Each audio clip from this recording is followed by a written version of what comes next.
انسان کی جو زندگی ہے یہ نشیب و فراز سے بری پڑی ہے. کبھی صحت ہے تو کبھی بیماری، کبھی رنج ہے کبھی خوشی، کبھی فوتگی ہے کبھی شادی کے شادی آنے، اور کبھی جوانی ہے تو بڑھاپا بھی ہے. گویا ہر عروج کو زوال ہے اور ہر زوال کو عروج ہے. حالات، جوانی، عمر، پیسہ، یہ سدا ایک جیسا نہیں رہتا. لاکھ کوشش کرنے کے باوجود بھی بیماری سے بچا نہیں جا سکتا. غم، رنج، تکلیف، اس کا پیسے کے ساتھ کوئی تعلق نہیں ہے. وگرنہ کبھی کوئی غریب خوش نہ ہو اور کبھی کوئی امیر غمگین نہ ہو. تو انسان کو کرنا کیا ہے؟ انسان کو یہ حکم ہے، خصوصاً صاحب ایمان کو. ہمارا ایمان ہم سے یہ تقاضا کرتا ہے کہ حالات جیسے بھی ہوں ہم ہر حال میں اپنے رب سے راضی ہی رہیں. راضی نہیں ہوں گے رب سے تو رب کا تو کچھ جانا نہیں، اس کا تو کوئی نقصان کر نہیں سکتے. ہم فائدہ کریں گے تو اپنا، نقصان کریں گے تو اپنا. خوشی میں، صحت میں خوش رہنا یہ بھی ایک کمال ہے. یا سادے لفظوں میں کہہ لیں، نعمت کے مل جانے سے شکر کرنا یہ آسان ہے، نعمت کے چھین جانے سے صبر کرنا یہ اس سے مشکل ہے. صبر اور شکر یہ دونوں بڑی خوبیاں ہیں، اس میں کوئی شک نہیں ہے. یہ دونوں اللہ کی طرف سے انعام اور تحفے ہیں. لیکن ان دونوں میں جو صبر ہے وہ شکر کی بنسبت ذرا مشکل کام ہے. لیکن پیارے آقا صلی اللہ علیہ وسلم کا فرمان ہے، آپ صلی اللہ علیہ وسلم ارشاد فرماتے ہیں، بے شک زیادہ اجر زیادہ آزمائش میں ملتا ہے. زیادہ اجر زیادہ آزمائش میں ملتا ہے. اور پھر فرمایا، جس قوم کو، جس شخص کو اللہ اپنا محبوب بنانا چاہتا ہے، جس سے محبت کرنا چاہتا ہے، اللہ تعالیٰ اسے کسی نہ کسی پریشانی میں مبتلا کر دیتا ہے. مبتلا کرنے کے بعد پھر وہ رب ذوالجلال اپنے بھرے ہوئے خزانوں سے اس مبتلا زدہ، مصیبت زدہ بندے کو پھر صبر کی توفیق عطا کرتا ہے. پھر وہ آزمائش بھی اور صبر دونوں مل کر اس کے لیے اجر کا باعث بن جاتے ہیں. اس لیے مومن بندے کو غم سے، پریشانی سے، تکلیف سے، بیماری سے پریشان ہونے کی ضرورت اس لیے نہیں ہے کہ جب اسے کو غم اور پریشانی، بیماری ملتی ہے تو یہ اس کے لیے نیکیوں میں اضافے کا باعث ہے. اللہ تعالیٰ قرآن پاک میں ارشاد فرماتا ہے، ان تکونوا تعلمون فإنهم يرجون ما لا ترجون. اللہ تعالیٰ ارشاد فرماتا ہے، کافر تم سے جہاد میں جھگڑا کرتے ہیں، لڑائی کرتے ہیں، انہیں بھی تکلیف پہنچتی ہے، تمہیں بھی تکلیف پہنچتی ہے، ان کے بھی مارے جاتے ہیں، تمہارے بھی مارے جاتے ہیں. لیکن اللہ تعالیٰ فرماتا ہے دونوں میں فرق ہے. فرق یہ ہے وَتَرْجُونَ مِنَ اللَّهِ مَا لَا يَرْجُونَ، کہ کافروں کے مرنے پر انہیں عذاب ملے گا اور تمہارے مرنے پر اللہ تمہیں شہادت عطا فرمائے گا، وہ تمہاری اجر کا باعث بن جائے. حضرت جی بکار وہ عطا کرے، یہ مومن کی صفت ہے، سماعت فرمائیں. وہ عطا کرے تو شکر اس کا، وہ عطا کرے تو شکر اس کا، وہ نہ دے تو ملال نہیں. وہ عطا کرے تو شکر اس کا، وہ نہ دے تو ملال نہیں۔ میرے رب کے فیصلے کمال ہیں، کیوں؟ کیونکہ اس کے فیصلے میں زوال نہیں۔ حضرت عمر فاروق رضی اللہ تعالی عنہ یہ فرمایا کرتے تھے، اور یہ اکثر فرمایا کرتے تھے میں غریب ہوں یا امیر ہو جاؤں، مجھے امیری اور غریبی سے کوئی فرق نہیں پڑتا۔ میں امیر ہو جاؤں یا غریب ہو جاؤں، جب میں صبح اٹھوں تو میں حالت غریبی میں یا حالت امیری میں صبح کروں، مجھے غریبی اور امیری سے کوئی فرق نہیں پڑتا۔ کیوں فرق نہیں پڑتا؟ آپ فرمایا کرتے تھے اس لیے کہ میں نہیں جانتا کہ امیری میرے لیے بہتر ہے یا غریبی بہتر ہے۔ میں یہ نہیں جانتا کہ میرے لیے امیری بہتر ہے یا غریبی بہتر ہے۔ پھر فرمایا کہ تم کس طرح راضی اور خوش ہو؟ فرمایا میں تو صرف اس طرح خوش ہوں کہ جب میں اٹھوں تو میں اپنے رب سے خوش اٹھوں اور میرا رب مجھ سے خوش ہو۔ میں اس حال میں دن گزار دوں کہ میں رب سے راضی اور رب مجھ سے راضی، تو بس یہ میرے لیے سب سے بڑا کمال ہے، یہ میری بڑی خوبی ہے۔ میں رب سے یہ دعا کرتا ہوں کہ یا اللہ اس بندہ عمر کو اپنے فضل سے ساری عمر اپنی رضا پہ راضی رہنے کی توفیق عطا کر۔ غریبی آ جائے، امیری آ جائے، شکست آ جائے یا کامیابی آ جائے، کوئی بھی کچھ ہو جائے، اے اللہ اس عمر کو اپنی ذات پہ راضی رہنے کی ہمیشہ توفیق عطا کر۔ ویسے بھی جس بندے کے پاس مال بہت زیادہ ہے، اس کے باوجود بھی وہ اپنے رب سے راضی نہیں ہے، تو اس کے زیادہ مال میں اسے کیا فائدہ؟ اس سے بہتر ہے کہ جس کے پاس مال کم ہے تو وہ غریب، لیکن اس بندے کے پاس یہ صفت ہے کہ غریب ہونے کے باوجود بھی وہ اپنے رب سے راضی ہے، غریب ہونے کے باوجود بھی وہ اپنے رب سے راضی ہے۔ اگر وہ اپنے رب سے راضی ہے تو غریبی اور امیری سے فرق نہیں پڑتا۔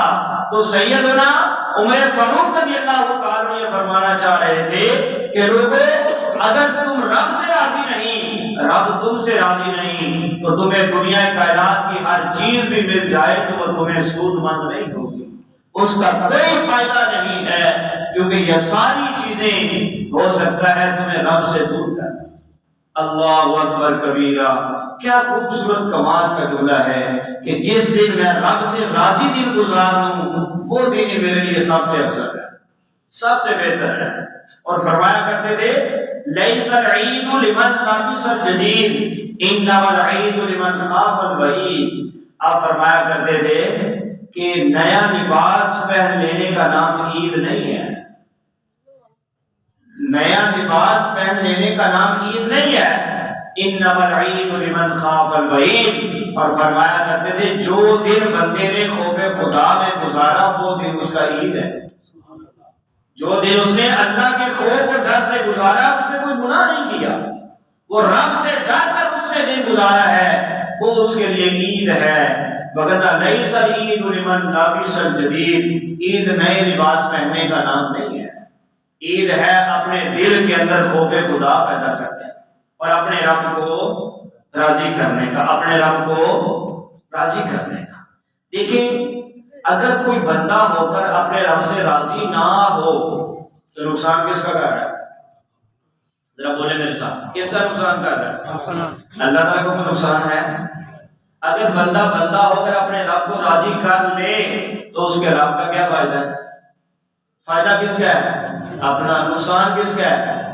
اپنا۔ تو جب بندے کو نقصان ہوگا تو اس کو، فائدہ ہوگا تو اس کو۔ اور دوسری بات، اگر یہ اپنے رب سے راضی نہ ہو تو یہ رب کا نقصان کر بھی کیا سکتا ہے؟ کیوں جی؟ یہ اپنے رب کا کچھ بگاڑ سکتا ہے؟ وہ اللہ تعالیٰ کو کوئی نقصان دے سکتا ہے؟ نقصان دے گا تو اپنے آپ کو، راضی نہیں ہوگا تو اپنا نقصان کر رہا ہے، راضی ہوگا تو اپنا فائدہ کر رہا ہے۔ تو عقل مند تو وہی ہوتا ہے نا جو اپنا فائدہ دیکھے کہ میرا فائدہ کس میں ہے۔ بندے کا فائدہ ہر حال میں اپنے رب سے راضی ہونے کا ہے۔ اسی میں بندے کا فائدہ ہے اور یہی اس کے لیے مفاد کی بات ہے۔ حضرت یونس علیہ السلام حضرت جبریل علیہ السلام سے ایک دفعہ سوال فرماتے ہیں۔ آپ فرماتے ہیں جبریل مجھے بتا تو صحیح اس وقت پوری اس دنیا میں سب سے بڑا عبادت گزار کون ہے؟ سب سے زیادہ عابد اور عبادت گزار جسے اللہ تعالیٰ جو ہے بہت زیادہ پسند فرماتا ہے، جس سے اللہ بڑی محبت کرتا ہے، وہ کون ہے؟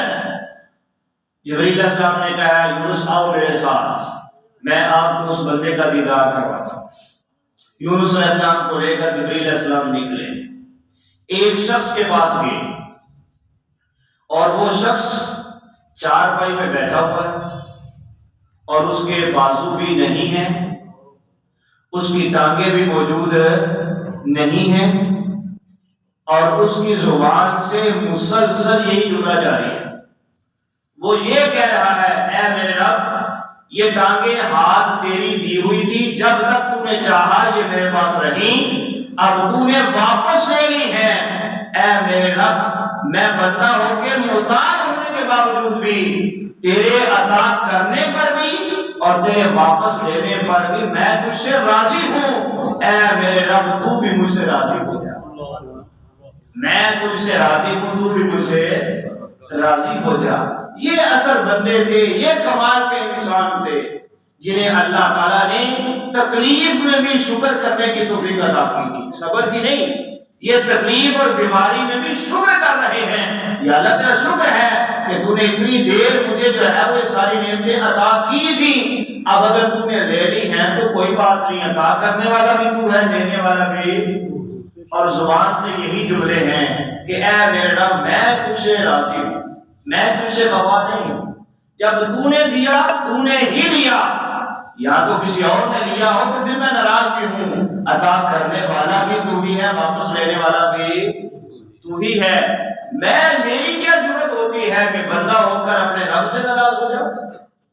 یہ میری کیسے ضرورت ہے؟ تو وہ بندے کی زبان پہ یہی جملے اور بار بار یہی جملے کہ جب تک تو نے چاہا یہ پاؤں اور ہاتھ سلامت مجھے عطا کیے، جب تو نے چاہا واپس لے لیے، میں اس وقت بھی جب تم نے عطا کیے تھے میں تجھ سے راضی تھا اور تو نے واپس لے لیے، اب بھی میں تجھ سے راضی ہوں۔ اور ساتھ یہ جملہ کہہ رہا ہے کہ اے میرا میں تجھ سے راضی ہوں، بس تو کسی طریقے مجھ سے راضی ہو، بس تو راضی ہو گیا تو ان چیزوں کی کیا حیثیت ہے؟ یہ ساری چیزیں کچھ حیثیت نہیں رکھتی۔ یہ جان کیا ہر چیز بھی لٹا کر اللہ کی رضا بندے کو مل جائے تو یہ سودا کمزوری کا نہیں ہے، یہ گھاٹے کا سودا نہیں ہے۔ تو اس بندے کی زبان پہ یہ جملے تھے۔ یونس علیہ السلام نے دیکھا کہ وہ بندہ جذام کی کوڑ کی بیماری پہ مبتلا ہے، اس کے پاؤں بھی کٹے ہوئے ہیں، ہاتھ بھی کٹے ہوئے ہیں، نہ بازو سلامت ہے نہ ٹانگیں سلامت ہیں، اور زبان سے اللہ کا شکر جاری، زبان سے اللہ کا شکر جاری۔ تو یونس علیہ السلام نے جبریل سے کہا ہے یونس اے جبریل میں نے تو سوچا تھا کہ تو کوئی مجھے ایسا بندہ دکھائے گا جو ساری رات کہ جو ہے وہ قیام میں سارا دن صیام اور روزے میں گزارتا ہے، یہ تو نے مجھے کس بندے سے ملا دیا؟ تو جبریل عرض کرتے ہیں یونس علیہ السلام سے اے یونس ابھی جب میں تیرے پاس آنے لگا تھا تو اللہ نے مجھے پیغام دے کر بھیجا تھا کہ میرے اس بندے کے پاس جانا اور اس کے پاس اس کی آنکھیں سلامت ہیں، وہ آنکھیں اس کی نکال کر میرے پاس لے کر آؤ۔ جبریل علیہ السلام نے یونس علیہ السلام کے سامنے اس کی آنکھیں نکالی، اس کی آنکھیں نکال کر جبریل نے اپنے پاس رکھی اللہ تک پہنچانے کے، اور جب آنکھوں کا نور ضائع ہوا تو اس کی زبان پہ پھر یہ جملہ جاری ہو گیا یا اللہ تیرا شکر ہے جب تک تو نے چاہا یہ آنکھ جیسی نعمت سے میں فائدہ اٹھاتا رہا، اب تو نے واپس لے لیا، اب پھر بھی میں تجھ سے راضی ہوں۔ اے میرے رب بس تو مجھ سے کسی طریقے راضی ہو، تو راضی ہو جا کسی طریقے سے۔ آنکھیں بھی نکال لی جبریل نے اور زبان پہ پھر بھی وہ شکر کے جملے ہیں۔ تو حضرت یونس علیہ السلام نے جب اس بندے کی یہ حالت دیکھی تو رب ذوالجلال کی بارگاہ میں عرض کی یا اللہ یہ سب تو اس کے ساتھ کیوں کر رہا ہے، یہ سب کیوں کر رہا ہے؟ تو اللہ نے فرمایا اے یونس رب تو 70 ماؤں سے زیادہ محبت اور پیار کرنے والا ہے، ماں نہیں چاہتی کہ میرے بیٹے کا یہ اثر ہو کہ اس کی ٹانگیں ہی ٹوٹ جائے، اس کے بازو ہی ٹوٹ جائیں، تو رب کیسے چاہے گا؟ اے یونس، اصل بات یہ نہیں کہ میں اس کو نقصان دینا چاہتا ہوں، اصل بات یہ ہے کہ جتنی اس سے میں نعمتیں واپس لوں گا اتنا اس کا صبر اور شکر زیادہ ہوگا، جتنا اس کا شکر اور صبر زیادہ ہوگا جنت میں اس کو زیادہ ترجیح عطا کی جائے۔ تم تو اس کی ظاہری چیزوں کو دیکھ رہے ہو ضائع ہو گئیں، اور میں اس کے جنت میں درجوں کو بڑھا رہا ہوں، اس کے درجات کو بڑھانے کی کوشش کر رہا ہوں۔ حضرت جی وقار ذرا اپنی طرف بھی دیکھیے اور اس بندے کی طرف بھی دیکھیے، کیا معاذ اللہ ہم آج اللہ کی اتنی نعمتیں استعمال کرنے کے بعد بھی اپنی زبان پہ شکر کا جملہ نہیں لاتے۔ شیخ شادی رحمۃ اللہ تعالی سے کسی نے پوچھا تھا کیا حال ہے؟ کہا حال کیا ہونا ہے، ساری زندگی ہو گئی دانتوں کے ساتھ چیزیں چبا چبا کے کھاتے ہوئے، اللہ کی نعمتیں کھاتے ہوئے ساری زندگی گزر گئی، لیکن زبان دانت تو ٹوٹ گئے نعمتیں کھا کھا کے، لیکن زبان سے شکر کا ایک جملہ نہیں نکلتا۔ اس سے بہتر اور میرا کیا بدحالی ہونی چاہیے کہ ساری زندگی نعمتوں میں گزاری ہے، آج اگر زبان سے شکر کا جملہ بھی نہ نکلا تو پھر کیا بندے نے اپنا فائدہ کیا ہے؟ کیا کسی بندے کو اللہ نے آزمانے کے لیے اس عبادت گزار بندے جتنی آزمائش میں ڈالا ہے کہ اس کے ہاتھ پاؤں سلامت نہیں، آنکھیں بھی نکال لی؟ آج تو ہمیں اگر تھوڑی سی کو تکلیف پہنچ جائے نا کانٹا چبھ جائے، حالانکہ پیارے آقا صلی اللہ علیہ وسلم نے کیا خوب ارشاد فرمایا، فرمایا اللہ کی راہ میں اگر کسی بندہ مومن کو ایک کانٹے چبھنے اور ایک چونٹی کے کاٹنے جتنی بھی تکلیف ہوتی ہے تو اللہ تعالیٰ اس تکلیف کو بھی نیکی میں تبدیل فرما دیتا ہے، اس تکلیف کو بھی نیکی میں تبدیل فرما دیتا ہے۔ آج ہمیں اپنی زبانوں سے جو شکر رخصت ہم نے کر دیا ہے دوبارہ اسے اپنی زبانوں کا مہمان بنانا ہے۔ اگر بندہ اللہ کے رضا پہ راضی ہو جائے نا تو کانٹوں کی جو سیج ہوتی ہے وہ بھی پھول بن سکتی ہے، کانٹوں کی سیج بھی پھول بن سکتی ہے، لیکن ساری نعمتیں استعمال کرنے کے بعد بھی اگر بندے کو پھول جیسی سیج مل جائے اسے وہ بھی کانٹے لگتے ہیں۔ شکر تو ایسے لگتا ہے جیسے ہم سے روٹ گیا ہے، وہ ہم سے ناراض ہو گیا ہے۔ اب یقین جانیں، اب اس بات سے اتفاق کریں گے کیا آج ہم جو نعمتیں حاصل کر رہے ہیں، جو سہولتیں، آسائش و آرائش رہنے سہنے میں، آنے جانے میں، کھانے پینے میں اور پہننے میں ہمارے پاس جو نعمتیں موجود ہیں، کیا یہ ساری پہلے لوگوں کے پاس تھیں؟ یہ ساری چیزیں تھیں؟ کیا ان لوگوں نے کبھی اے سی، انورٹر وغیرہ کبھی یوز کیے تھے؟ اعلیٰ سے اعلیٰ گاڑیاں کبھی یوز کی تھی؟ گھوڑوں پہ سواریاں کرتے ہیں اور قدم باغ میں رکھتے تھے، پہلے کہتے تھے یا اللہ تیرا شکر ہے کہ تو نے اس پر سواری کرنے کی توفیق عطا فرما دی۔ اور آج ہم بڑی سے بڑی سواریوں پہ بھی سوار ہیں لیکن زبان سے شکر کا جملہ نہیں ہے۔ دوسرے کی اپنے سے بڑی گاڑی دیکھ کر کس طرح احساس کم طریقے سے شکار ہوتے ہیں، کہتے ہیں اس کے پاس ایسا ہے تو مجھے بھی وہ چاہیے۔ اپنی نعمتیں جو اللہ نے اس کو دی ہیں ان نعمتوں کی طرف بندہ غور کرے تو یقین جانے کبھی شکریہ کرتی ہے۔ میں نے کہا اللہ کی رضا پر راضی رہنا یہ ہم پر فرض ہے، یہ آپشن نہیں ہے کہ اللہ نعمت دے تو راضی رہنا ہے، نہ دے تو راضی نہیں ہونا، یہ آپشن نہیں ہے، یہ فرض ہے۔ ہر حال میں مومن بندے کو اپنے رب سے راضی رہنا سیکھنا چاہیے اور اللہ کا ہر حال میں شکر ادا کرنا چاہیے۔ حضور نبی اکرم صلی اللہ علیہ وسلم ارشاد فرماتے ہیں جو بندہ اس کو اللہ نے کسی مال کا نقصان دیا یا اس کی جان کا کوئی نقصان کیا، کوئی بیماری، کوئی تکلیف، کوئی پریشانی اسے آئی اور اس نے اس پریشانی کو لوگوں کے سامنے ظاہر نہیں کیا بلکہ اس کو چھپا لیا، تو اللہ رب العزت کے پیارے نبی صلی اللہ علیہ وسلم فرماتے ہیں ایسے بندے کو اس مصیبت کے بدلے میں اللہ تعالیٰ جنت لازم عطا کرے، اس پر جنت واجب ہے۔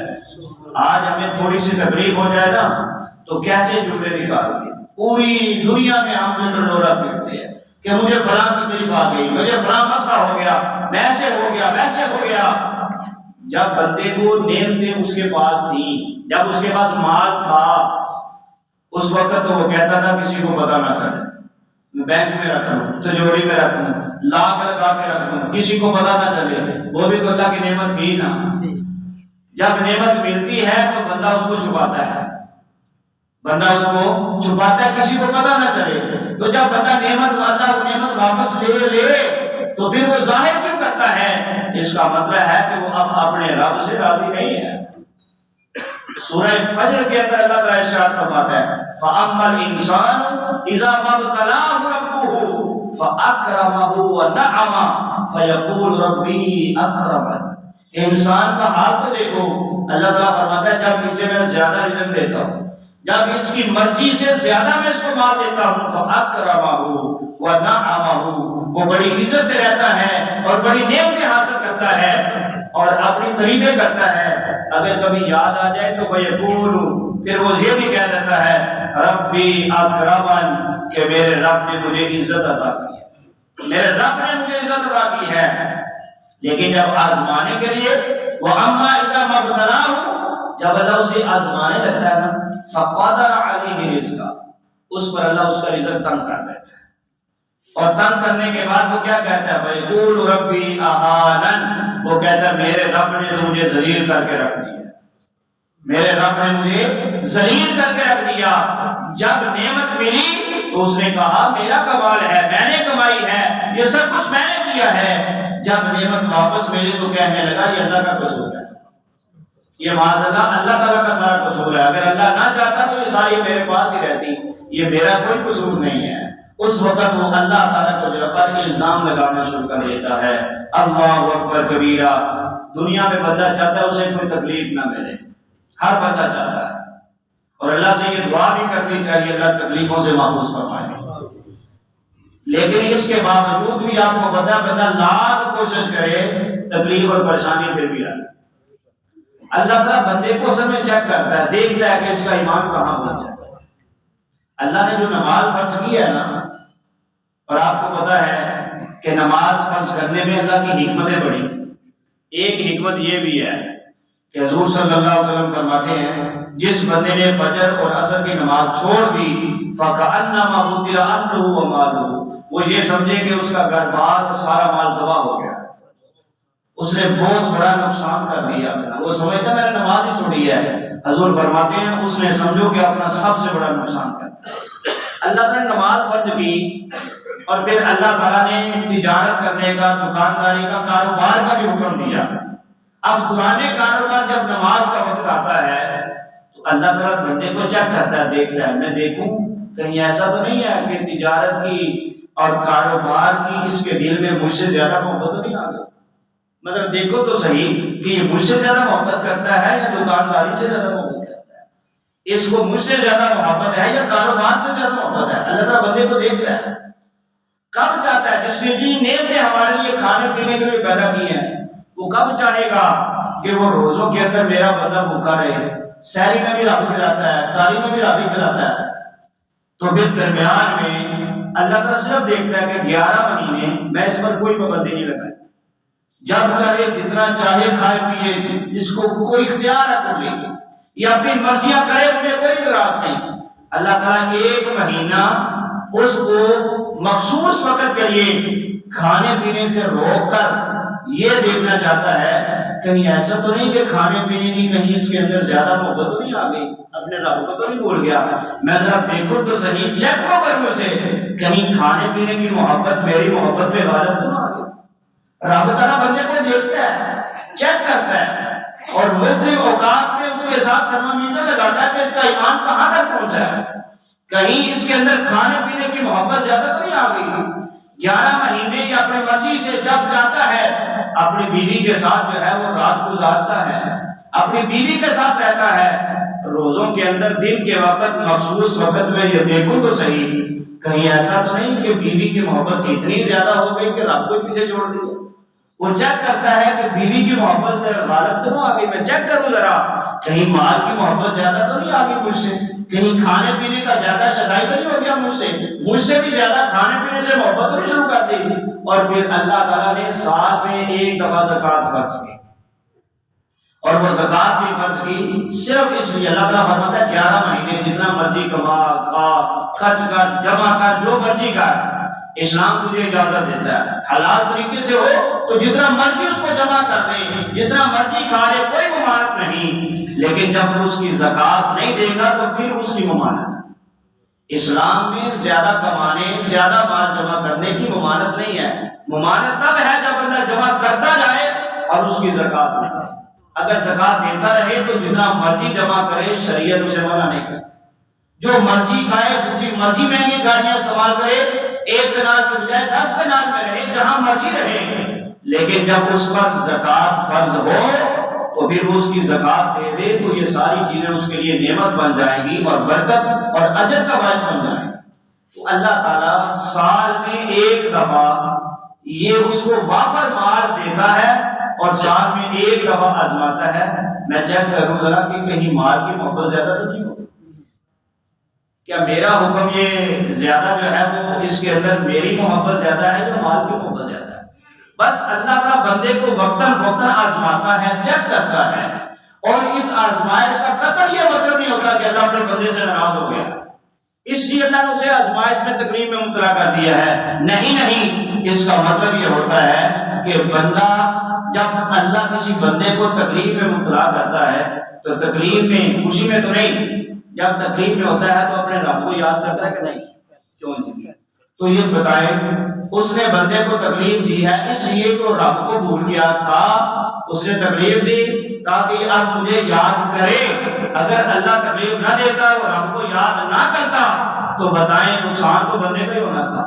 میں تو کہتا ہوں کہ اللہ کا شکر ادا کرے کہ اللہ تعالیٰ نے اسے اپنے آپ کو یاد کروانے کا موقع دیا ہے۔ کیا بندے تو بھول گیا ہے، تو مجھے بھول گیا ہے، میں نے نعمتیں ایسی دی تو نعمتیں حاصل کرتا رہا لیکن نعمتیں عطا کرنے والے کو بھول گیا ہے۔ ذرا میں تھوڑی سی جو ہے وہ ڈور کھینچوں، چیک کروں، دیکھوں تو صحیح کہ اب یہ مجھے یاد بھی کرتا ہے کہ نہیں کرتا۔ جب بندہ تکلیف میں بھی اپنے رب کو یاد کر لیتا ہے تو یقین جانے رب پھر اس بندے سے خوش بھی ہو جاتا ہے۔